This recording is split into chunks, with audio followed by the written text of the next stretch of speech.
আসসালামু আলাইকুম ওয়া রাহমাতুল্লাহি ওয়া বারাকাতুহু। প্রিয় শিক্ষার্থী বন্ধুরা, আমরা নেক্সট পার্টে যেটা ছিলাম, আমরা আমাদের থিমে এলিমেন্টরটা সাপোর্ট করিয়ে দিলাম। এখন এইখানে সাপোর্ট করাতে যে দেখি আমাদের আসলে কাজ করে কি না।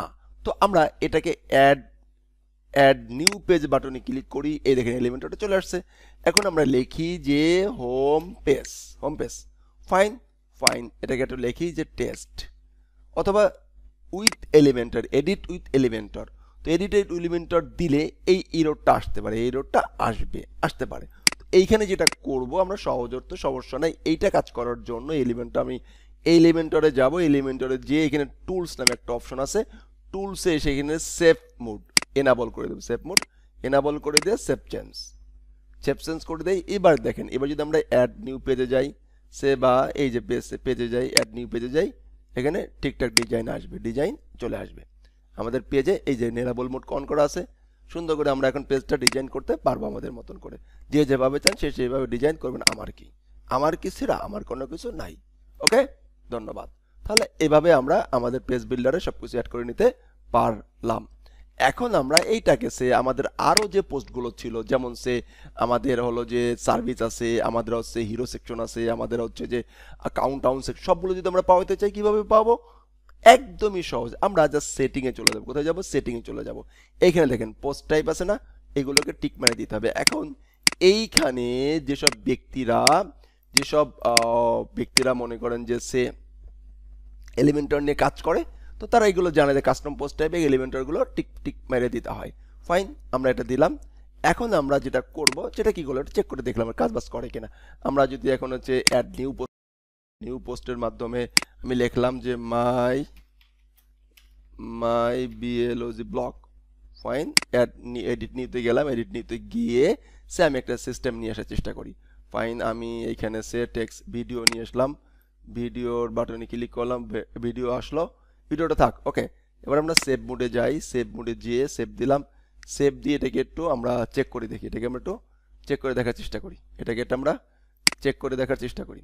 এই যে রিভিউ দেখি চেঞ্জ আসছে কিনা। নিচের দিকে দেখেন, দেখেন ভিডিও চলে আসছে। তো এলিমেন্টর দিয়ে আমরা সহজে আমাদের কাজবাজগুলো করতে পারবো, কারণ এই সিঙ্গেল পেজটা কাজ করা আছে আমাদের, সিঙ্গেল পেজ চলে আসছে। এখন যদি আমরা এখানে এলিমেন্টর দিয়ে যে কোনো কিছু করি, আরেকটা সেকশন নিলাম, আরেকটা সেকশন নিয়ে সে এখন চারটা ঘর নিলাম, চারটা ঘর নিয়ে আমরা ঘরে এখানে ইমেজ দিলাম, এখানে একটা ইমেজ দিলাম। ফাইন, ইমেজটা এখানে মনে করেন যে চুজ ইমেজে যে এখানে একটা ইমেজ দিলাম। ফাইন, এখানে আসলেন, এখানে একটা ইমেজ দিলাম। তো ইমেজ এই যে ঘর আসলো, ফাইন ফাইন ফাইন, এখানে একটা ইমেজ দিলাম। ফাইন ফাইন অ্যান্ড ফাইন, এখানে আসলাম, এখানে এসে আবার একটা ইমেজ দিলাম নাকি। ফাইন, আমরা একটু যাই, দেখতে পাচ্ছি। ওকে, ফাইন, অ্যাবসলিউটলি ফাইন। এখানে ক্লিক করলাম, হ্যাঁ, এখানে একটা ইমেজ দিলাম। ফাইন, অ্যান্ড এখানে আসলাম একটা। ফাইন, তো সব কিছু ফাইন হয়ে গেল। এবার দেখি আমরা এটা সেভ চেঞ্জ দিলাম, অ্যান্ড যদি এটাকে প্রিভিউতে যে দেখি আমাদের ফাইন আসছে কিনা, আমাদের ফাইন চলে আসছে। এই ছিল মোটামুটি আমাদের এলিমেন্টর নিয়ে আমাদের থিমে সাপোর্ট করানোর জন্য যে বিষয়গুলো।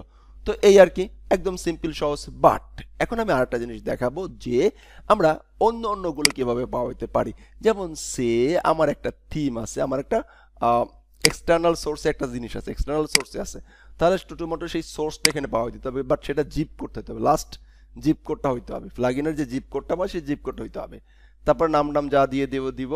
এরপরে হতে হবে যে যদি নিজস্ব ভিতর থেকে থাকে, তাহলে সোর্সের লিঙ্কটা এখান থেকে দিয়ে দিতে হবে।